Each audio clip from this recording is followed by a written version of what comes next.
Ketika Rasulullah wafat, itu separuh sahabat hampir mayoritas, ya Rasulullah kita semua ingin kita dulu yang meninggal karena engkau begitu penting. Maka jangan meninggal dulu, kita yang meninggal. Kalau kita yang meninggal tuh gak apa-apa, tapi kalau engkau penting, jangan meninggal. Tapi ada saja sahabat, lah tidak seperti itu. Saya suka Rasulullah meninggal dulu. Alasannya masuk akal. Biar Allah menyaksikan saya kama usaddikuhu hayyan usaddikuhu maitan. Allah biar menyaksikan saya iman kepada Nabi ketika masih hidup. Dan saya buktikan setelah mati pun, setelah meninggal pun, setelah wafat pun, iman. Jadi ternyata baisnya itu supaya orang tahu bahwa iman kita kepada Nabi itu iman yang super. Jika ketika beliau sugeng ya kita iman, setelah wafat juga kita iman. Kai usaddikuhu maitan kama usaddikuhu hayyan. Supaya saya mentasdikkan beliau setelah meninggal sebagaimana kita mentasdikkan beliau saat masih hidup. Dan ternyata Allah ridho dengan perkataan sahabat itu. Kenapa Allah ridho? Karena menjadi pelajaran bagi orang-orang yang ditakdir gak menangi Rasulullah SAW. Tetap mereka ini. Jangan kayak setan itu kurang ajar betul oleh iblis itu. Masyhur itu, iblis itu nangis-nangis neng Nabi Musa. Iblis itu takutnya sama Allah itu luar biasa, sampean kalah. Iblis itu setiap ketemu malaikat karena dia ngerti alam gaib, mesti apa itu? Kama sali syaitan itqala lil insani kfur falamma kafara qala inni bari'um minka inni akhafu wa rabbal alamin. Jadi setan iblis itu paling sering bilang inni akhafu wa rabbal alamin karena iblis itu tahu surga, tahu neraka, tahu kekuasaannya Allah. Jadi takutnya sama Allah luar biasa. Makanya setiap dia mengajarkan kekafiran, setelah orang itu kafir gimana? Inni bari'um minka inni akhafu wa rabbal alamin. Saking takutnya sama Allah, suatu saat iblis ini datangi Nabi Musa. Karena tahu Nabi Musa itu kalimullah. Orang yang bisa komunikasi langsung dengan Allah. Ya Musa ya kalim Allah, saya ini makhluk. Saya takutnya sama Allah luar biasa. Tolong rayukan Allah supaya nerima tobat saya. Karena dirayu terus lama-lama Nabi Musa bilang, oke, tak rayukan Allah. Sama Allah. Karena Musa kekasihnya, ya Allah, iblis punya ingin tobat. Tolong dikasih hak tobat. Kata Allah, oke.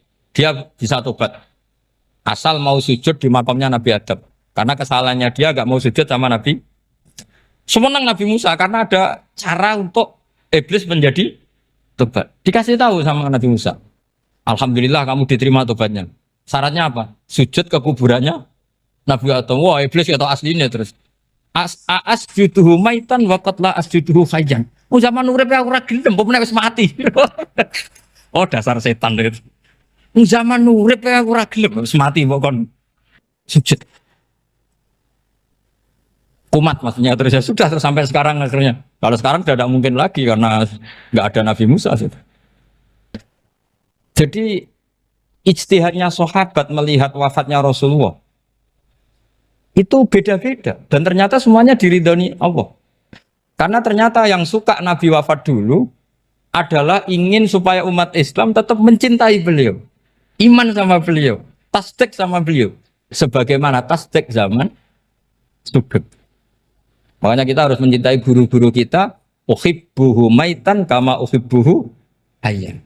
Saya sampai sekarang itu ya merasa Mbah Mun itu tidak meninggal. Saya masih merasa kalau bapak saya tidak meninggal karena kita mencintai beliau-beliau ketika hidup dan ketika wafat itu sah.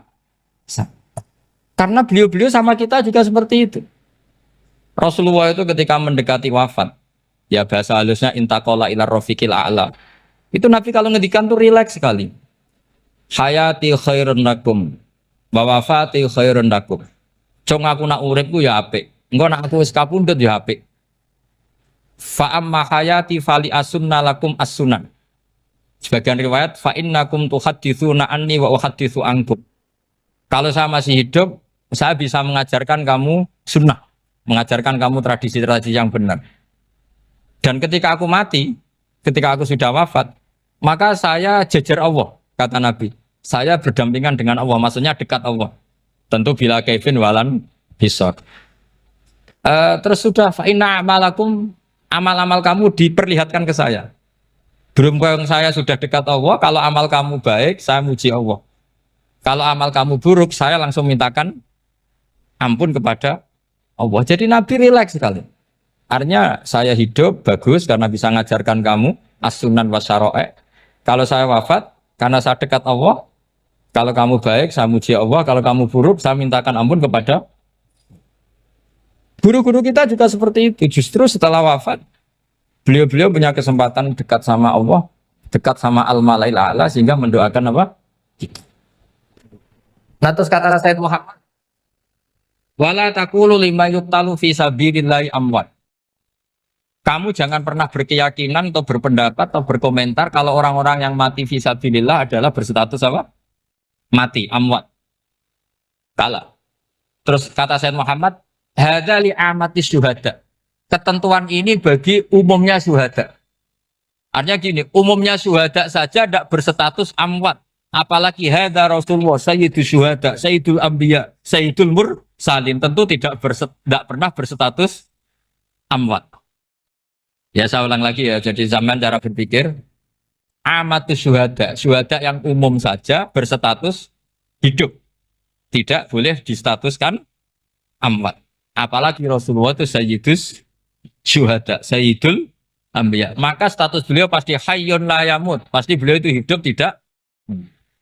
Dan karena beliau itu asfaq, sangat sayang kepada kita, sebagaimana zaman beliau hidup itu sayang kepada kita, sampai nangis-nangis minta hak syafaat, maka setelah meninggalkan pun beliau pasti sayang kita dan pasti berusaha supaya kita diampuni oleh Allah Subhanahu wa ta'ala. Sehingga ada sahabat yang tadi berpendapat kalau saya nggak masalah Nabi wafat dulu. Supaya Allah menyaksikan saya usaddiquhu maitan kama usaddiquhu hayyan. Jadi ini cerita ya, cerita sudut-sudut mana. Fikih itu penting sekali. Kata Sayyid Ali yang Shahibu Simtud Durar itu, wabihi qiwamus syariah. Yang bisa mengawal syariat itu hanya fikih. Fikih itu ya kalau yang paling gampang untuk kita misalnya punya Fathul Qorib, Fathul Mu'in, Fathul Wahab. Tapi yang faham betul, mesti faham itu ngelotok setengah hafal. Jangan bawa kitabnya tok, yang penting sekian semester terus selesai. Itu sama-sama dosa, itu dosanya ya dosa, mahasiswanya juga dosa. Karena sudah terlanjur sarjana agama, ternyata nggak bisa, itu kan mendingan ndak sarjana agama. Itu saya tak cerita sama Kiai Roba, itu ada fatwa Kiai, Kiai juga wali. Suatu saat ada penyanyi dangdut top terkenal di Indonesia itu nyanyi dangdut ya penyanyi ya dai, entah itu hakikat entah majas tidak tahu. Itu Kiai itu fatwanya lucu, kalau kamu datangi dia pas main dangdut masih saya beri izin, tapi kalau datangi dia pas pengajian itu tak larang kan santrinya jadi eskal, ini pas pengajian dilarang, pas dangdutan kok malah dapat izin. Tapi bukan berarti halal ya, dapat izin. Dapat izin kan potensinya bisa karena dilarang lah ya tetap belerot. Terus suatu saat si santri ini setengah wali, tidak wali tapi setengah. Lama-lama itu memahami gurunya. Memahami gurunya ternyata sirinya begini.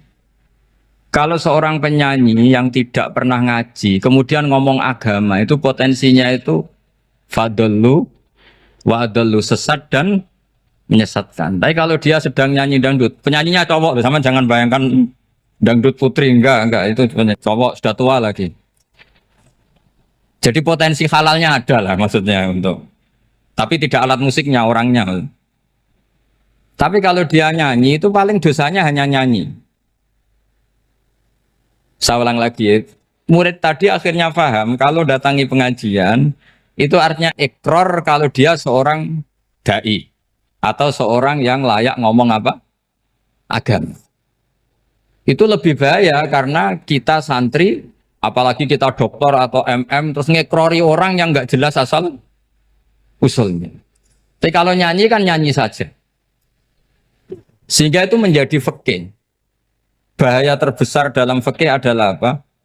Mengkaji fikih tidak dari ahlinya. Ya saya ulang lagi ya, mengkaji fikih tidak dari apa? Ahli. Nah kenapa demikian? Begini, saya beri contoh. Ilmu fikih itu tentu pertama dari Rasulullah Shallallahu Alaihi Wasallam, kemudian bersanad sampai kita atau kita sampai Rasulullah. Itu ngalami sekian ijtihad yang tidak mudah. Saya beri sekian contoh. Dulu Imam Syafi'i itu sukanya sama guru yang miskin, ya karena rata-rata santri juga miskin. Jadi mesti ngidolakan guru yang miskin, karena sesama miskinnya harus berkoalisi. Tapi akhirnya gurunya Imam Syafi'i itu miskin sekali. Namanya Muslim bin Khalid Az-Zanji itu miskin, Sufyan As-Tsauri miskin, Sufyan bin Uyainah miskin. Setelah ngaji di Medina itu Imam Malik itu kaya. Pas itu Imam Malik sudah kaya. Setiap ketemu Imam Syafi'i dikasih uang. Sampai ketika Imam Malik itu bilang, kamu sudah alim, ilmu saya sudah habis, kamu ngaji sama yang lain. Sama siapa? Kata Imam Malik, orang yang sealim saya sudah meninggal, namanya Abu Hanifah. Tapi dia punya murid, namanya Muhammad bin Hasan Asy-Syaibani, kamu ke sana. Terus Imam Malik datang ke Baki. Dulu Baki itu pasar rental, ya Grab lah kira-kira sekarang. Itu mengumumkan, siapa kafilah yang mau ke Irak? Kita ya Imam Malik, dibayari sama Imam Malik. Ini yang antar ke Irak, ke Muhammad bin Hasan Asy-Syaibani. Imam Malik mulai ngeper. Guru saya yang miskin tidak pernah nyangoni, guru-guru saya yang kaya sering nyangoni. Mulai memasalahkan kiai miskin, gitu. Kira-kira seperti itu mulai masalah. Setelah datang ke Irak, di Muhammad bin Hasan Asy-Syaibani itu si Muhammad bin Hasan Asy-Syaibani itu kalau ngitung uang itu di meja tamu. Jadi punya emas lantaan, punya uang. Kira-kira kalau Indonesia punya rupiah, punya dolar, dihitung itu di ruang tamu. Kata Imam Syafi'i, saya dengan Imam Malik saja nggak serik, ini lebih kedonyan lagi kiai. Ngitung uang itu di ruang tamu. Terus akhirnya si Muhammad bin Hasan Asy-Syaibani ini ahlul usul, dia pakar usul. Kamu heran sama saya? Iya, kiai kok kedonyan. Dia ngomong gitu. Tapi kata Muhammad bin Hasan Asy-Syaibani, kalau kiai tidak boleh kaya, dia tak kayak wong fasik. Dan gue demenan, gue mabuk. Oh jangan, nanti dipakai maksiat. Penjenengan mawon kersane digetoat. Berarti kiai oleh sugih, pun angsal-angsal. Semenjak itu jadi satu fikih bagi Imam Syafi'i. Ternyata kalau mengharamkan kiai sugih, berarti membolehkan yang fasik sugih. Kalau yang fasik sugih bisa dipakai i'anah alal maksiat. Semenjak itu mindset pikiran Imam Syafi'i rubah. Saking rubahnya sampai beliau berpendapat orang bisa beli Alphard, kok beli carry itu haram. Bisa jadi bupati kayak Pak Roba, jadi RT haram. Sokanya gitu. Bisa keren kayak Gus Bak kok jadi orang pendengar haram. Pokoknya haram terus. Karena dalil beliau al-Islam ya'lu wala yula alaih. Coba sampean ridho misalnya jadi orang Gresik dipimpin orang yang enggak sholat, ridho ndak? Ndak. Atau sholat tapi nggak bisa ngaji, ridho ndak? Ketika yang bisa ngaji berpotensi jadi buba, terus keterusan. Karena Imam Syafi'i keterusan, ya umatnya keterusan. Akhirnya orang-orang Syafi'i itu politikus rata-rata. Ya, makanya sama jangan kaget sama Baruba. Kakak saya wakil bupati di putranya Mbah Mun ada yang wakil apa? Gubernur. Dulu Gus Wahid ya menteri agama. Itu asal usul dari perubahan fikih, mindset, cara berpikir Imam Syafi'i. Jadi dulu itu fikih ditemukan itu jelimet, ada perdebatan. Itu tidak hanya pada level ulama, pada level Nabi pun ada perdebatan. Jadi jangan kira Nabi itu tidak debat, ya debat. Nabi itu asal seangkatan itu mesti debat, termasuk debat dengan malaikat. Jadi kalau perlu ya debat sama apa? Karena malaikat itu kan lugu itu gak iso mikir. Karena kalau malaikat iso mikir bisa jadi rektor. Nanti kasihan Pak Salam gitu. Malaikat gak boleh jadi rektor. Malaikat Israel itu nggak tahu etika. Jadi beliau ketika mau membunuh, mencabut nyawanya Ibrahim datang, ya Ibrahim saya ini disuruh nyabut nyawa kamu. Kata Ibrahim, wah kamu itu pasti salah. Kamu tahu saya siapa? Saya ini Khalilur Rahman, kekasih Allah. Masa kekasih membunuh yang dikasih? Ini nggak benar, logika itu nggak benar. Pasti kamu salah. Karena Israel itu tidak bisa debat. Ketika ditanya, hal ra'aita khalilan yumitu khalilah, masa kekasih membunuh yang dikasih? Saya ini Khalilur Rahman. Masa Allah mencintai saya kemudian membunuh saya? Itu logika agak benar. Enggak keliru, kamu itu keliru. Israel akhirnya terbang lagi. Ya Allah, katanya logika saya ini salah. Karena masa kekasih membunuh yang dikasih. Karena Israel nggak pernah sekolah, nggak pernah sekolah. Nggak bisa dia jawab. Akhirnya diajarin Allah. Dah kamu bilang gini ke Ibrahim. Hal ra'aita khalilan yakrahu ayyalqa khalila. Masa kekasih tidak siap ketemu yang dikasih. Dibalik logikanya. Akhirnya datang lagi ke Israel. Kata Allah begini. Masa jenengan kekasihnya tidak siap ketemu yang kau kasih. Oh ya oke mati gak apa-apa. Jadi ilmu itu ngalamin perdebatan. Jadi saya datang murni karena Kiai Mas Buhin, bukan karena MC. Itu dosa besar kalau saya datang karena MC. Karena saya punya kewajiban yang lebih besar. Jadi yang bisa mengalahkan adalah a'dzama minhu, yang super besar. Karena jelas ada riwayat inna min abaril birri silatar rojuli ahla wuddi abi. Ya, inna min abaril birri silatar rojul ahla wuddi abi. Di antara kebaikan yang sangat baik adalah seseorang menyambung teman bapaknya. Padahal sampean kan nggak mungkin teman bapak saya. Teman saya aja nggak mungkin, nggak level apalagi bapak saya kan. Jadi malah mohal itu. Saya berkali-kali cerita di mana-mana cerita, fikih itu harus dievaluasi. Karena ini masalah furu'iyah. Saya berkali-kali cerita di mana-mana cerita. Hukum berteman orang fasik gimana? Pasti orang jawab haram karena takut ketularan orang fasik. Tapi kalau dibalik, hukumnya bina orang fasik gimana? Ya baik, umatnya Nabi. Bisa bina kalau berteman. Kamu bisa bina orang fasik tanpa berteman? Nggak bisa. Jadi kalau dibalik, hukum berteman orang fasik gimana? Haram. Hukumnya bina orang fasik? Baik. Bisa bina kalau berteman. Berarti berteman orang fasik? Ya terus nanti pada level lapangan sih gampang. Kalau yang soleh membina yang fasik dan yang fasik ketularan yang soleh, maka ternyata kalau yang soleh ketularan fasik ya berarti ternyata buruk. Tapi kan hukum masa nunggu kenyataan kan jadi nggak hukum. Di mana-mana hukum itu kan ada asumsi karena ini masalah ijtihad. Nah itu yang dilakukan para ulama kita. Jadi sampean harus mengkaji fikih secara detail karena tidak hanya kita yang khilaf. Nabi-nabi juga khilaf dalam menentukan dakwah ilallah. Wali-wali kita kayak Abdul Hasan Asyadili sama Sayyid Abdul Al-Haddad itu juga. Imam Ghazali ya khilaf. Imam Suyuti itu kalau ketemu Al-Qastolani itu saling tidak nanya, saking nggak cocoknya. Masyhur itu. Jadi ulama ora cocok. Bedanya nak saiki perkara partai. Kalau orang gini enggak. Karena pakai asumsi. Pakai asumsi karena memang susah.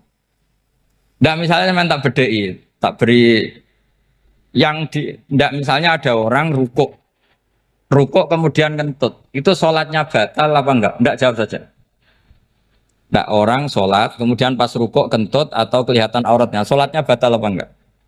Batal. Itu keliru nih sampean, itu salah dosennya mesti itu. Pertanyaannya gini, yang dikatakan sholat itu kan aqwalun wa af'alun muftatahatun bitakbir muftatamatun bitaslim. Lalu ketika sampai rukuk apa sudah namanya sholat sehingga kamu katakan batal? Namanya sholat aja belum kok sudah kamu katakan batal gitu.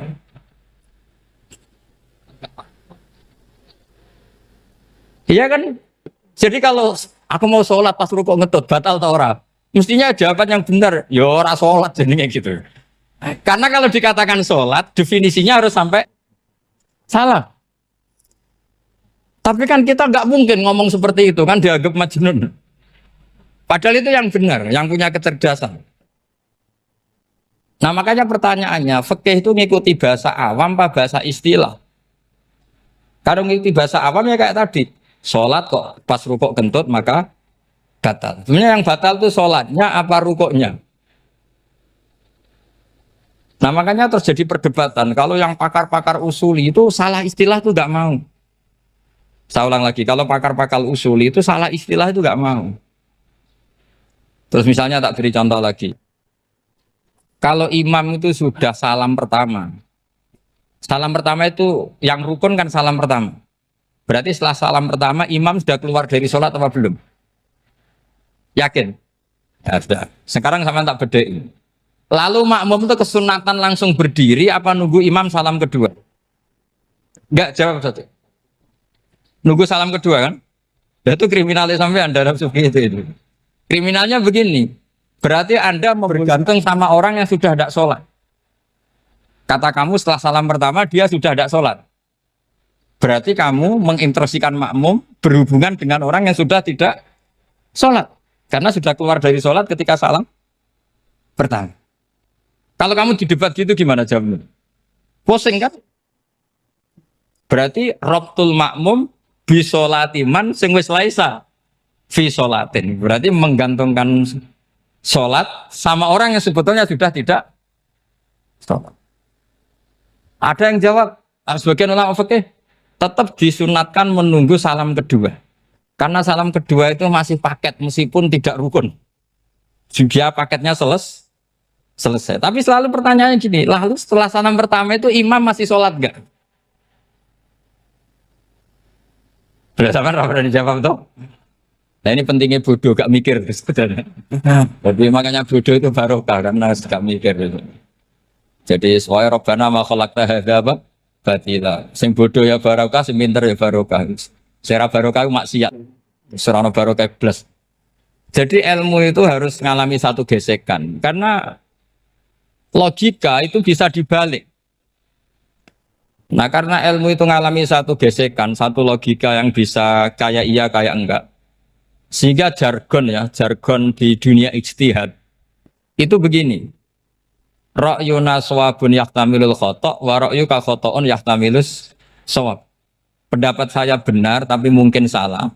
Tapi pendapat kamu taruhannya salah dulu tapi yang mungkin benar. Jadi mustahid kalau ketemu mustahid itu lucu. Ngomongnya itu ra'yuna shawabun yahtamilul khata'. Pendapat saya tarifnya benar dulu tapi yang mungkin salah. Kalau pendapat kamu salah tapi ya mungkin benar atau mungkin bisa salah ya tidak tahu pokoknya mungkin benar. Nah kenapa demikian? Begini,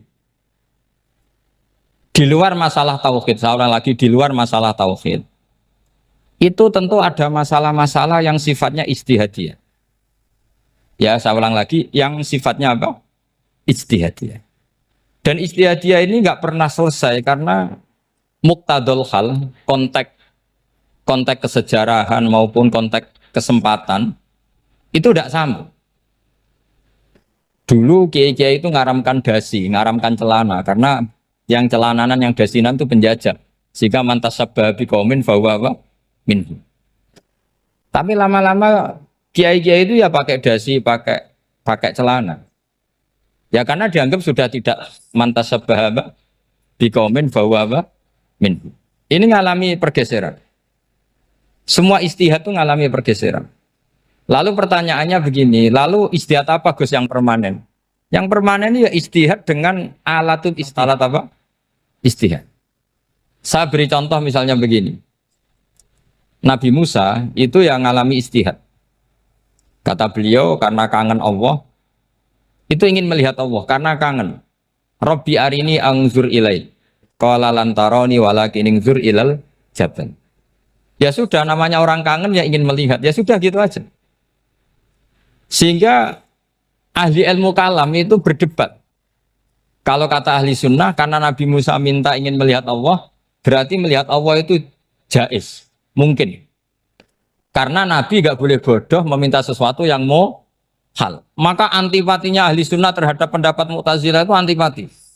Karena menurut pendapat Mu'tazilah, Allah itu qadim, Allah itu laisa kamislihi syai'un, sehingga gak bisa dilihat. Pertanyaannya adalah berarti Nabi Musa meminta sesuatu yang mau hal. Itu bodoh sekali sampai nggak tahu mana mau hal, mana apa jaiz. Makanya kata Imam Ghazali, masa Nabi Musa yang Nabi nggak tahu kalau melihat Allah itu mau hal. Sampai minta berarti nganggap itu jaiz atau boleh. Itu cara pandang orang-orang ahli sunnah apa? Wal jamaah. Tapi tetap saja sebagian ulama itu ya balelo. Yang kayak Mu'tazilah itu ya balik loh cara berpikir pokoknya itu karena kangen bukan karena mungkin atau tidak mungkin. Jadi nggak mungkinnya tetap tidak mungkin. Terus mereka dalil la tudrikul absar wa huwa yudrikul absar. Nah sudut pandang ini akan terus. Ada seorang wali ditanya, kalau kamu di surga ingin melihat Allah apa enggak? Jawabnya enggak. Kenapa aja? Kasihan Allah. Terus kenapa aja? Unazzihu dzalikal jamala an nadzuri misli. Saya tidak ridho Allah yang hebat, yang keren, kemudian sing delok di rumah aku wong resik. Koyok gak ngergani pangeran. Sebenarnya sing delok Allah ben golongane Nabi Muhammad, Nabi Ibrahim, kowe ora usah ngilangi keren. Maksudnya itu. Jadi ada ulama itu jadi wali kalau sholat itu karena di soft belakang. Tapi jangan ditiru. Itu kan nggak lazim ya. Lazimnya kan afdhalus sufuf as-saful awal. Ketika ditanya, kenapa kamu kalau sholat di belakang? Cek GR koyok wani suwan pangeran gak ngarep. Aku sungkan dadi kok guli. Kalau sampean kan karena males, bukan karena sungkan. Jadi itu artinya rasa ya. Makanya nggak bisa, nggak ada istihad itu tidak mungkin karena perasaannya orang itu beda-beda. Itu Sayyid Abdul Al-Haddad itu kalau ngendikan masyhur. Man da'a li dzalimin bil baqa faqad ahabba yusawwah fi ardi. Orang yang mendoakan orang fasik masih hidup, gak mati-mati, itu berarti suka kalau Allah dimaksiati di buminya. Wong fasik kelakuannya rak maksiat, nak mbok dongakno mari. Itu berarti kamu ingin Allah didurakani terus menerus karena si fasik masih hidup. Tapi kalau Abdul Hasan As-Sadili cara ngendikan gini, kalimatnya persis. Man ahabba alla yusawwahu fi ardi faqad ahabba alla tadhharu maghfiratuh. Orang yang ingin dunia ini steril gak ada maksiat, maka sama saja berkeinginan tidak melihat luasnya maghfirahnya Allah. Sama-sama wali besar. Tapi cara pandang hubungannya dengan Allah seperti itu. Jadi mau tidak mau, istihad itu mau tidak mau. Makanya tidak usah dipertentangkan misalnya cara berpakaian, cara apa. Yang penting sesuai aturan Islam ya sudah. Karena ini urusan rasa. Urusan apa? Rasa. Itu Syekh Hasan Basri itu sering jagongan sama Robiah Hadawiyah. Itu secara fikih salah. Tapi pas itu ulama fikih ditanya, kenapa Anda tidak komentar terhadap dua wali besar yang sering ketemu? Andaikan semua santri seperti itu akan saya halalkan, karena nggak mungkin punya nafsu. Sehingga fikih dulu memang masih asli. Kamu lihat di takrib misalnya, lelaki melihat perempuan itu nggak boleh kecuali sekian alasan. Termasuk boleh itu li taklim karena mengajar atau lil muamalah. Lah ini yang mulai masalah. Ada warung kopi, penjaganya cantik, santri-santri ngopi. Ini lil muamalah katanya. kan kasus ini. Mau disalahkan pada takbirnya, mau dibenarkan ini jelas fasik kan, jelas fasik. Jelas fasik. Maksudnya sudah fasik sebelum itu ditambah itu, jadi fasiknya permanen. Nah pertanyaannya adalah, kalau kamu ngajar mbak-mbak, kemudian hafal yang cantik yang enggak, itu taklim li nazar apa nazar li taklim? Itu taklim apa modus? Makanya kalau ngopi cari bakul yang cantik, itu muamalah untuk nazar apa nazar untuk muamalah? Loh kalau saya ngopi dengan kiroba pasti halal. Karena begini, berjalan saja, bareng capek, nggak tahu itu warungnya siapa, terus berhenti ngopi. Kebetulan bakulnya cantik. Nah itu mungkin halal, karena kan saya nggak milih-milih. Ingin ngopi, kebetulan bakulnya cantik. Kalau kamu kan nggak apal daftarnya. Wah itu mesti haram itu, mesti haram itu. Karena berarti kan kamu menjadikan ngopi ini modus. Gue jagani nak takok pangeran. Lo kok nazar? Muamalah Gusti, muamalah. Itu mesti modus. Maka fikih itu harus dikawal oleh tasawuf. Kalau enggak, semua hukum fikih bisa diakalin. Makanya Imam Bukhari punya satu bab namanya Kitabul Khiyab. Bab mengkhilaf fikih. Beliau itu antinya sama Abu Hanifah itu luar biasa. Enggak ada ulama dibenci Imam Bukhari kayak Abu Hanifah. Masyhur. Untungnya beliau enggak menangnya Abu Hanifah. Kalau menangi geger terus. Bisa faksul masail terus. Itu Abu Hanifah itu ulama yang suka khilaf. Khilaf itu merekayasa hukum. Misalnya begini, saya ini puasa agak lemes, ujian agak lemes, apalagi kiai serapati di duit, santri beling-beling lemes ini. Apa mangan ini kan, poso-poso kok mangan kan gak keren. Supaya saya bisa makan dan halal, saya bisa ngajak kiai robai ya jalan-jalan.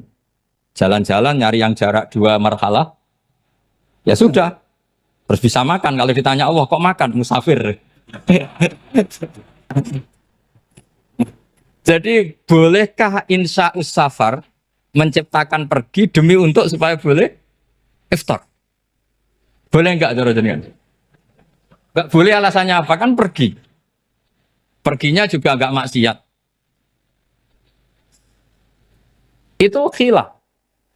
Tapi Sayyid Muhammad, Abuya Sayyid Muhammad, Muhammad bin Alawi, Sayyid Muhammad itu membela Abu Hanifah. Artinya membela jangan semua khilaf itu diharamkan.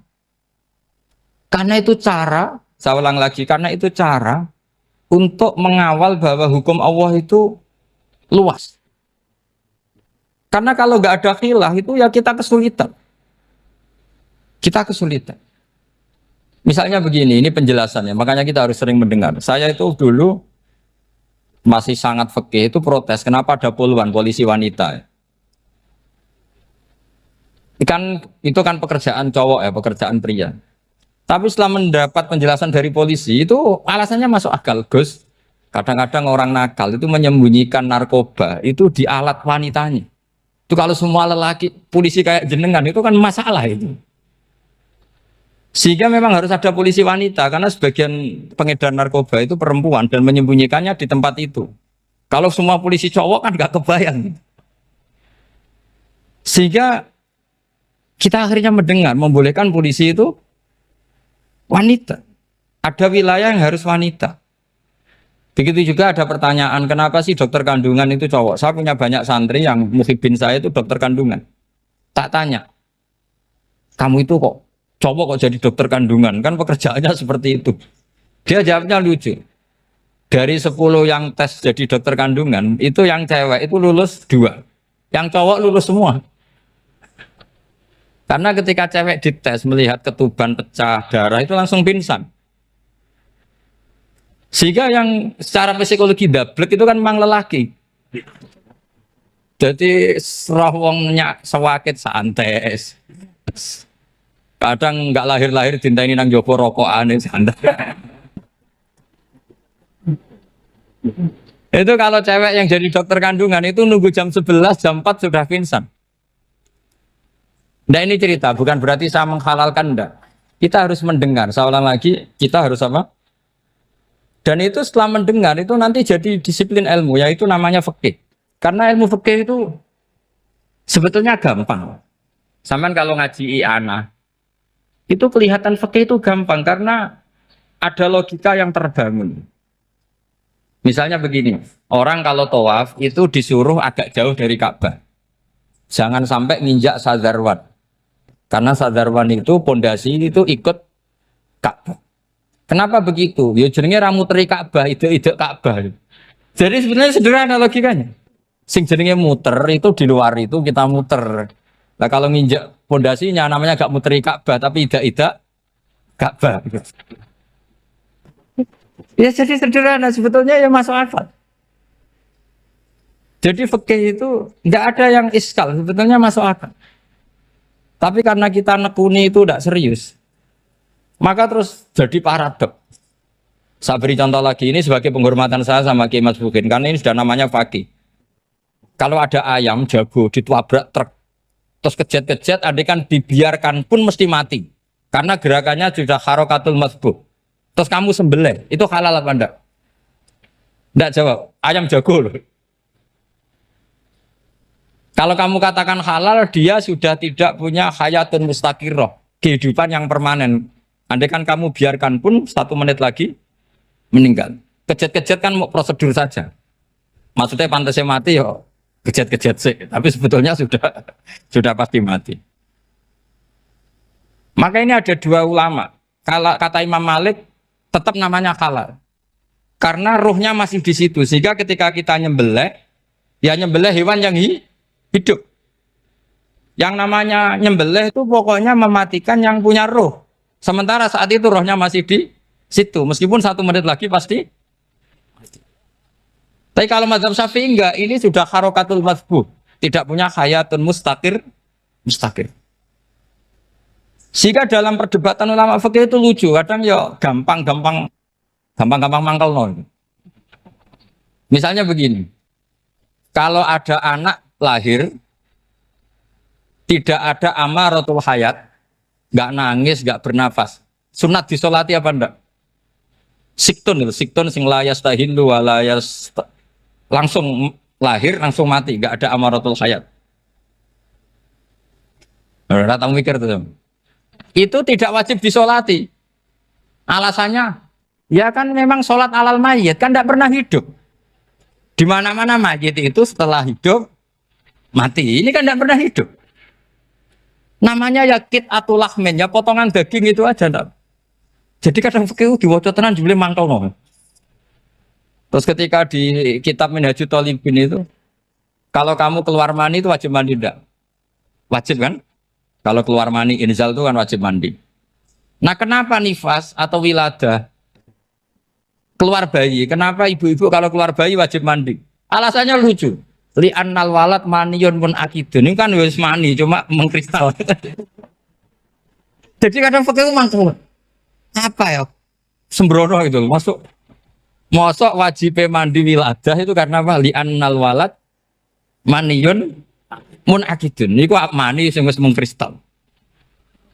Mani sing wis jelalatan lah lahir nangis macam-macam. Jadi ternyata karena kenapa fikih butuh alasan?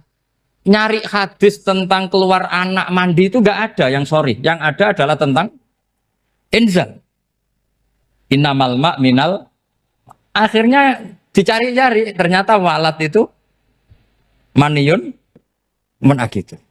Lah ini problem fikih. Sampean harus siap dengan pelajaran seperti ini meskipun sampean mungkin wong priayi tapi ini ilmu. Ya, saya ulang lagi ini ilmu. Sehingga ulama itu mau tidak mau harus mau mendengar. Karena logika yang terbangun itu nunggu kalau mendengar kayak tadi.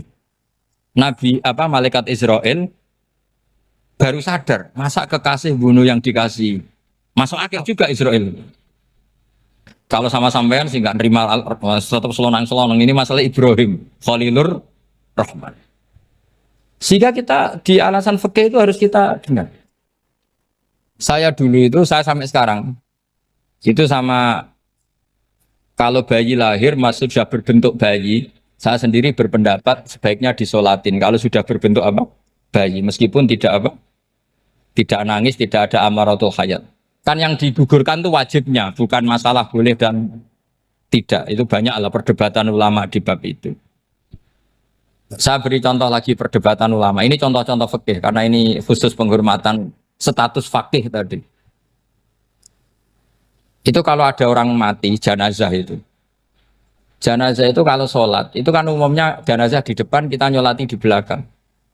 Itu yang mengatakan begitu ya tidak punya alasan, ya taunya mulai dulu begitu, di mana-mana nyolati jenazah, jenazahnya di depan. Tapi di kitab Mahali jelas diterangkan, kata kaul sa'ani tidak wajib. Alasannya lucu, fa innal janazah laisat bi imamin. Jenazah itu tidak imam, kenapa harus di depan? Kan kacau kan? Lu coba alasannya di depan apa? Dia ada imam kok. Nah barokahnya fikih itu, sehingga kita melihat di Arab Saudi sekarang, itu jenazah kan di belakang. Tapi kita tetap nyolati apa? Mayit. Kalau di Arab Saudi musim haji, itu jenazahnya di kamar mayit, tapi kita nyolati. Itu satu-satunya takbir ya tadi, fa innal janazah laisat bimanzilatil imam. Tapi jangan praktekkan, nanti dia kepaliran sesat. Saya hanya cerita ilmu, jangan dipraktekkan. Kalau dipraktekkan masih jadi aliran sesat. Mono jenazah ning mburi imame kok ngarep aliran sesat. Sebetulnya bukan sesat tuh. Uji coba fikih. Ya karena tadi fa innal janazah laisat bimanzilatil. Bukti lagi kalau sampean sholat ghaib. Sholat ghaib itu misalnya mayitnya di Surabaya, boleh enggak sholat ghaib di sini? Terus jenazahnya di belakang kamu apa depan kamu? Nah ini kan fikih itu pokoknya gitu. Makanya standar furu'iyah itu susah. Karena perdebatannya itu mirip-mirip. Kayak iya, kayak tidak, kayak. Makanya dulu zaman sahabat, ada sahabat itu mencintai Rasulullah. Senengannya sowan. Bukti cinta sowan. Banyak juga yang sahabat bukti cinta Nabi itu tidak pernah sowan. Alasannya ganggu. Kenapa kamu jarang sowan Nabi? Saya sering jamaah sama Nabi, saya tidak pernah sowan. Kenapa? Ganggu. Biar Nabi kalau di rumah sama anak istrinya, saya tidak mau ganggu. Makanya saya termasuk kiai yang gak pati seneng disowani. Karena ya itu tadi. Kalau ngulang seneng saya, kalau disowani biasa saya. Kalau Kiai Roba itu nilai, nak pernah sepuh jadi rasawan nilai. Jadi beda. Saya sering ditilii Kiai sepuh. Tapi bahasanya tentu tidak sowan, tapi nopo nilai. Kalau sowan itu maka kan nafkah itu seperti itu. Jadi ada disiplin di situ, ada disiplin ilmu. Yang kadang kita tidak cocok. Makanya Imam Syafi'i sendiri ngendikan, kadang beliau dengan gurunya, dengan Imam Malik sampai ngarang ikhtilafu Malik. Beliau punya data yang beliau itu sedang nggak sama dengan gurunya, yaitu Imam siapa? Malik. Karena mindsetnya itu beda.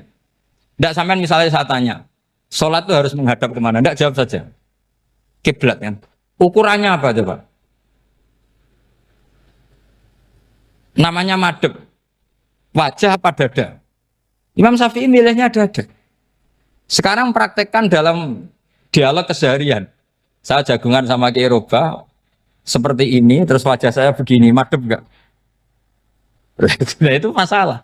Terus pertanyaannya, madhep dengan dada itu fis sholat apa fil qiyam?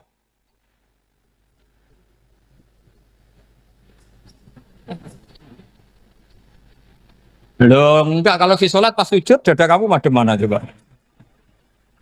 Kamu enggak pernah mikir kan? Ya madhep pakai dada itu kan kalau berdiri, kalau rukuk sama sujud.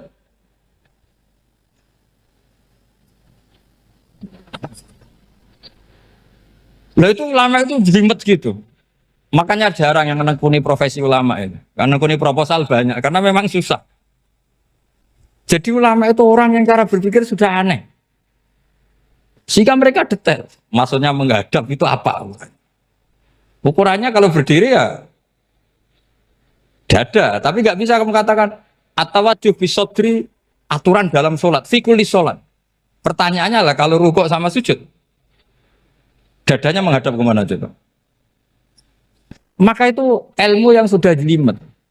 Nah ulama usul fikih, ulama yang nggak mau salah per detail hukum. Sehingga menurut Imam Rafi'i, misalnya kalau beliau ditanya sujud itu gimana ya, asal wat ujabha ya sujud. Tapi kalau menurut Imam Nawawi harus melibatkan 7 apa? Anggota, yaitu al-jabhah, wal yaden, warubaten, wal qadamain. Oke, Imam Nawawi kita ikuti. Tentu keseharian kita pakai Imam Nawawi. Yaitu berdasar hadis umirtu an asjuda ala sab'ati a'zumin al-jabhah, wal yaden, warubaten, wal qadamain. Berarti berapa? 7. Tapi pernah saya cek di kitab karangannya Imam Syafi'i, ketika beliau ngendikan, saya suka kalau orang sujud itu melibatkan 7 anggota berdasar hadis ini. Tapi kata beliau, wayah tami itu dan bisa saja sujud yang watul jabhah itu sudah cukup. Terus kata Imam Syafi'i, limada, karena Nabi ketika sujud itu hanya ngendikan begini, sajadalaka wajhi wa sam'i wa basori. Gak ada di hadis wayadi, warubati, wakodami. Ya sudah akhirnya. Nah, itu sudut pandang. Terus gugatan kedua begini. Ada orang Muslim yang sujud sama berhala. Untuk menjadi murtad itu harus 7 anggota apa cukup fatul jabah halal ardi? Untuk sah menjadi murtad itu. Untuk sah menjadi murtad cukup fatul jabah halal ardi harus 7 anggota. Untuk keabsahan murtadnya itu. Tidak jawab. Makanya ini tugas dosen-dosen ini meminterkan ini. Karena namanya sudah faqih. Faqih itu ahli faqih yang detail namanya faqih. Kalau ini mutafaqih. Jadi bukan tafakuha tapi tafakuha. Kayak tamarodon. Jadi wazannya nanti itu wal idhari ma laysa fil waqi'. Jadi ini bukan gojlok, ini memang marah saya ini. Jadi kalau sudah pakai gelar fakih, harus fakih betul. Nah, mohon kalau mengkaji fikih itu harus detail. Minimal takrib itu setengah hafal. Supaya konstruksi ilmu itu utuh. Saya sama lagi konstruksi ilmu itu. Karena ilmu itu mesti ada yang apa ya? Ya rodok setengah salah itu, tapi disalahno ora kena. Ndak sama tak bedai, nak pancen bener langsung tak angkat jadi rektor. Nak bener tuh. Coba rukun sholat pertama itu apa coba? Rukun sholat pertama. Niat. Niat sama berdiri dulu mana? Ayo niat dulu baru berdiri apa berdiri dulu baru niat? Berarti niat sama berdiri dulu mana? Rubah kan? Artinya kita mau bilang tartib urutannya niat berdiri takbir gak bisa. Yang dikatakan niat itu apa? Qasdus syai' muktaronan bifi'lihi. Berarti niat sama takbir harus bareng apa urutan? Bareng. Terus dengan qiyamnya urutan apa bareng? Bareng apa urutan? Loh enggak, kalau urutan berarti takbir dulu duduk baru berdiri. Nah maka seperti ini itu mau tidak mau kita salah. Dikatakan tartib ya salah. Dikatakan serentak ya salah. Cuma karena kita bodoh gak tahu mikir itu. Alhamdulillah kan di situ itu. Loh coba niat sholat loh. Niat takbir qiyam dulu man. Niat takbir qiyam dulu mana coba? Dulu qiyam. Enggak ada kitab yang mengatakan arkanus sholat awaluha. Oh dianggap kitab kriminal maksudnya. Makanya ngendikan ulama-ulama di sarah-sarah mau tidak mau sebagian istilah itu tasamuh itu wis tiga gampang ngono kok repot. Karena kita tidak bisa detailnya. Coba misalnya puasa. Puasa Ramadan itu wajib apa? Tabiyyitun niat, nginep no niat. Sing darani nginep itu umure lama apa enggak? Lama kan? Sekarang sebelum 2 menit kamu baru niat, sah apa enggak? Sah. Itu sempat nginep apa enggak 2 menit itu? Enggak sempat kan? Jadi ilmu itu makanya kata ulama-ulama pokoknya ilmu itu mesti ono unsur tasamuh. Tasamuh itu ya tiga gampang. Apa? Tiga gampang. Misalnya Imam Syafi'i berpendapat mashu ba'dir roksi.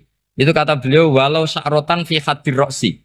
Meskipun satu rambut asal masih di wilayah kepala. Tapi kalau rambut itu dikeliwir, dibasuh di sini enggak sah. Karena sudah keluar dari batas apa?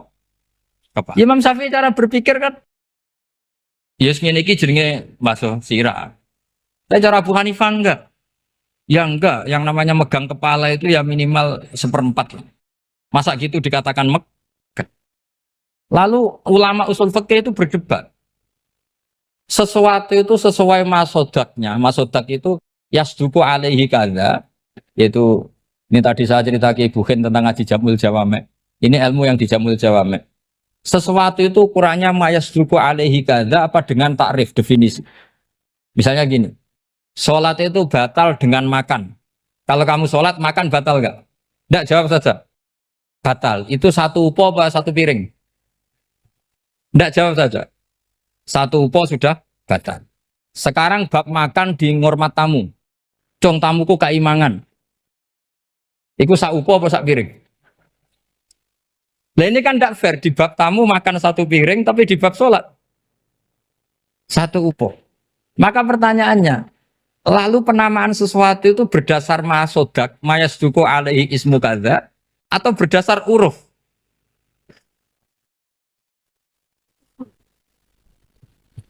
Ukurannya apa coba? Maka terus jadi perdebatan. Nah ini di sini ini pentingnya ulama karena ya sekarang saya bedai sekarang. Cengkeh itu wangi apa enggak? Kategorinya cengkeh. Wangi kan? Kalau orang bikin kue tar pasti pakai apa? Cengkeh. Pakai wedang ronde supaya manis. Apa wangi dikasih apa? Cengkeh. Nah itu saya berkali-kali cerita. Pernah mau dipikirkan orang Islam itu nggak boleh rokok karena dianggap pakai apa? Mewangi karena ada apa? Cengkeh. Tapi terus didebat. Kalau gitu berarti orang Jumatan sunat rokok. Karena Jumatan disunatkan pakai pewangi. Wah itu kan akhirnya tuh, wah iya repot ya kan. Jadi kalau cengkeh kamu kategorikan wewangen, yang orang Islam nggak boleh rokok karena pakai cengkeh, yang wangi. Konsekuensinya orang Jumatan sunat rokok karena berarti di masjid pakai apa? Pewangi. Kan sesat semua ya, jadi itu ilmu. Makanya selain fikih mateng, itu ada ilmu yang namanya usul Usul fikih itu yang neliti itu. Mayas duku alaihi kada. Jadi yus ngono iku wis darani ngono. Saurang lagi. Ngono iku wis darani ngono. Ora perlu roh detail. Ya, saya ulang lagi. Wis ora perlu roh detail. Makanya Abu Hanifah itu misalnya basuh wajah. Wis angger kecelok ngene iki basuh wajah. Nek Imam Syafi'i kan detail. Mimbaini mana bitis sya'ri sampai ila somahe uzunehi ila zakon. Terus mana bitis sya'ri Imam Syafi'i nambah apa? Ghaliban. Kenapa ditambah ghaliban? Karena kalau orang budak mana bitis sya'rinya di sini. Jadi itu fikih. Jadi fikih itu jelimet. Padahal kita ini nggak pernah berpikir secerdas Imam Syafi'i, tapi akhirnya ya mikir juga. Agak ditambah ghaliban, mana bitis sya'rinya orang budak kan? Sini. Terus sekarang perdebatannya, orang budak basuh Mastur Roksi di sini sah enggak? Karena tadi itu wajah apa kepala gitu kan. Kan jadi bingung gitu. Ya makanya ini mukadimah saya supaya sampean apa lebih disiplin belajar apa? Fikih dan setidaknya didiskusikan lah kitab-kitab Minhajul Thalibin atau kitab-kitab Mahali. Karena di situ nanti ada perdebatan.